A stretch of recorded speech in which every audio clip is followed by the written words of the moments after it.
À 60 ans, le travail, c'est plus forcément la santé. Je ne suis jamais malade, moi, j'ai pas les moyens. Des enfants, non merci. Ça coûte trop cher et je pourrais plus travailler. Des médicaments. Il faut un prix pour les étudiants ? Un toit sur la tête, ça serait pas du luxe. Aujourd'hui, on ne peut plus admettre d'être livré à soi-même face aux risques de la vie. Pouvoir prendre sa retraite à temps. Disposer d'aides financières face aux charges familiales. De l'assurance chômage quand on est privé de travail. Des minima sociaux quand on n'a plus d'assurance chômage. Et de soins quand on ne va pas bien. C'est ça, la protection sociale. Elle désigne en fait l'ensemble des dispositifs qui permettent à chacun de faire face aux risques majeurs de l'existence et à leurs conséquences financières.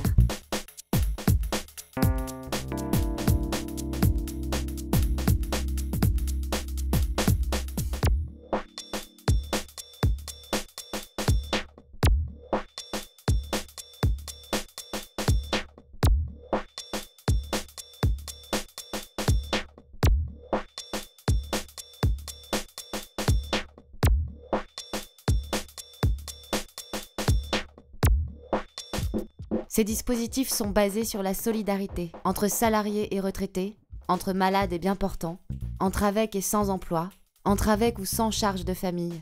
Bref, à un moment donné, entre ceux qui sont exposés à ces risques et ceux qui n'y sont pas, ou pas encore exposés. C'est ainsi que tout au long de notre vie, nous sommes protégés, et nous sommes tous les acteurs de cette solidarité. Après tout, c'est normal, naturel. C'est une question de dignité humaine, de droit. C'est même dans la Constitution. Non, ce n'est ni normal ni naturel. Il a fallu lutter pour obtenir ses droits et ses moyens d'être protégés. Lutter et résister. Car c'est de la résistance que nous vient le pôle dominant de notre système de protection sociale. Nous sommes presque au sortir de la Seconde Guerre mondiale, en France, dans un pays ruiné par 4 années d'occupation. Et c'est pourtant de ces ruines que surgira la sécurité sociale.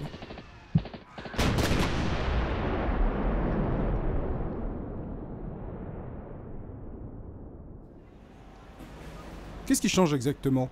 Le programme du Conseil national de la résistance propose alors un plan complet visant à assurer à tous les citoyens des moyens d'existence, dans tous les cas où ils sont incapables de se les procurer par le travail. Il prévoit également une retraite permettant aux vieux travailleurs de finir dignement leurs jours. Ah ben c'est pas trop tôt. C'est ça le grand changement. Un système de couverture sociale qui va s'étendre à l'ensemble de la population, basé sur une vraie solidarité collective et géré avec la participation des salariés.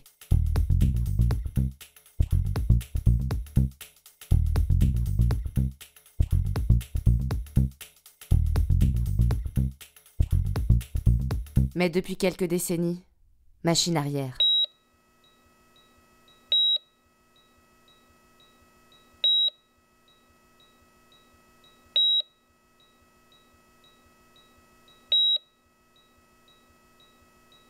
Alors évidemment, une question s'impose.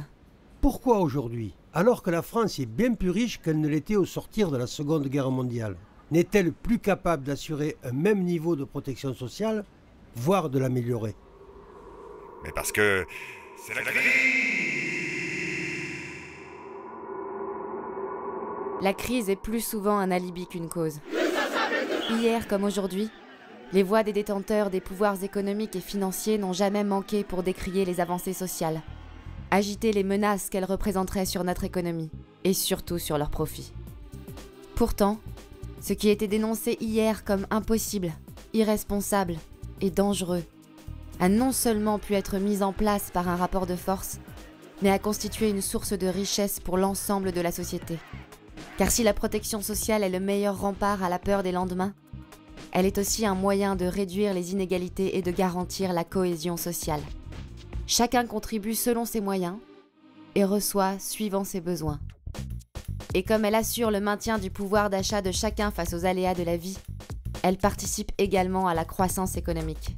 Au final, la protection sociale est donc tout autant nécessaire à la bonne santé de l'individu qu'à celle du pays. Alors pourquoi ces discours qui assimilent les cotisations sociales à un coût ou à une charge pour les entreprises. En fait, les cotisations sociales ne pèsent pas tant sur la compétitivité des entreprises que sur le niveau de leurs profits, ce qui n'est pas tout à fait la même chose. N'oublions pas que l'ensemble des cotisations consacrées à la sécurité sociale est le fruit du travail. Ah bon, et les charges patronales alors?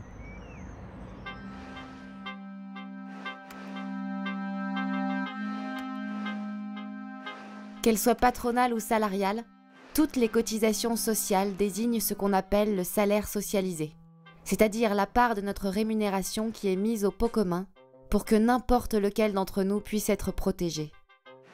Le problème aujourd'hui, c'est la baisse de cette contribution. En cause le chômage qui fait diminuer le nombre des cotisants, les bas salaires et les exonérations de cotisations patronales. Pour compenser cette baisse des recettes, les impôts sur les ménages prennent le relais et payent à la place des entreprises. Faute de quoi, les prestations sociales disparaissent. Dans l'un ou l'autre cas, le pouvoir d'achat des ménages diminue. Et là, pour eux, c'est vraiment la crise.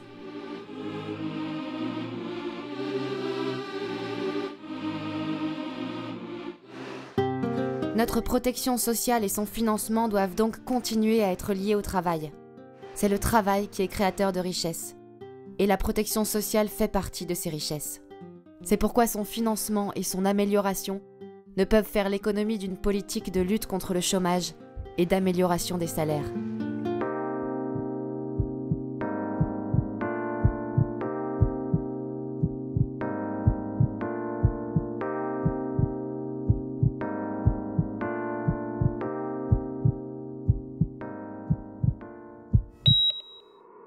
On ne peut pas, c'est la crise. Non seulement on peut, mais face à cette crise, la protection sociale fait partie des solutions. L'améliorer, c'est redonner de la dignité humaine, mais c'est aussi faire avancer d'un même pas le progrès économique et social. C'est un choix de société, une question de rapport de force pour une meilleure répartition des richesses. La protection sociale, c'est notre argent. C'est un investissement pour notre avenir. Et notre avenir, c'est à nous d'en décider.